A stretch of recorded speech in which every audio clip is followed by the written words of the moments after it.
आवाम के लिए खुशखबरी, पेट्रोलियम मसनूआत की कीमतों में बड़ी कमी। पेट्रोल 40 रुपए फी लीटर सस्ता, नई कीमत 283 रुपए 38 पैसे फी लीटर हो गई। किसी भी हुकूमत की तरफ से आवाम को दिया जाने वाला ये बड़ा रिलीफ है।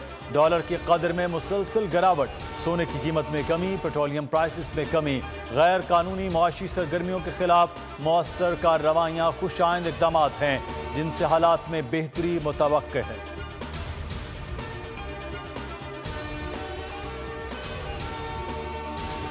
सी पैक मंसूबे में अहम पेशरफ्त का इम्कान। निगरान वजीर आजम अनवारुल हक काकड़ चीन रवाना हो गए। कल और 18 अक्टूबर को 30 से बैलेट एंड रोड फोरम बराए बैनुल-अक़वामी ताउन में शिरकत करेंगे। निगरान वजीर आजम ने बैनुल-अक़वामी जरीदे में मजमून लिखा, सी पैक की मुश्तरका तामीर के लिए पुरअज़्म हैं। मंसूबे ने पाकिस्तान के समाजी और इक़्तिसादी मंजरनामे को तब्दील कर दिया। चीन पाकिस्तान का आयरन दोस्त है। गजा में इजरायली दरिंदगी न थम सकी। 10वें रोज भी बमबारी जारी। शहदा की तादाद 2700 हो गई, 750 बच्चे भी शामिल। जख्मी फलस्तीनियों की तादाद 9,500 से जायद हो गई। एक ही रोज में 400 से जायद अमवात हुई, 2300 जख्मी हुए।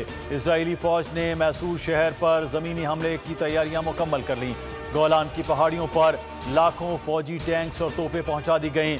रफा बॉर्डर पर रश, गैर मुल्की क्रॉसिंग खुलने के मुंतज़िर। साइफर केस की जेल समात के खिलाफ चेयरमैन पीटीआई की दरख्वास्त। इस्लामाबाद हाई कोर्ट ने दरख्वास्त निपटा दी। चीफ जस्टिस आमिर फारूक ने महफूज फैसला सुना दिया।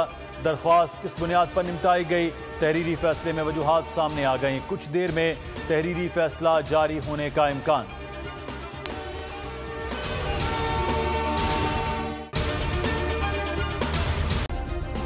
सब्सक्राइब करें और बेल दबाएं ताकि कोई खबर रह न जाए।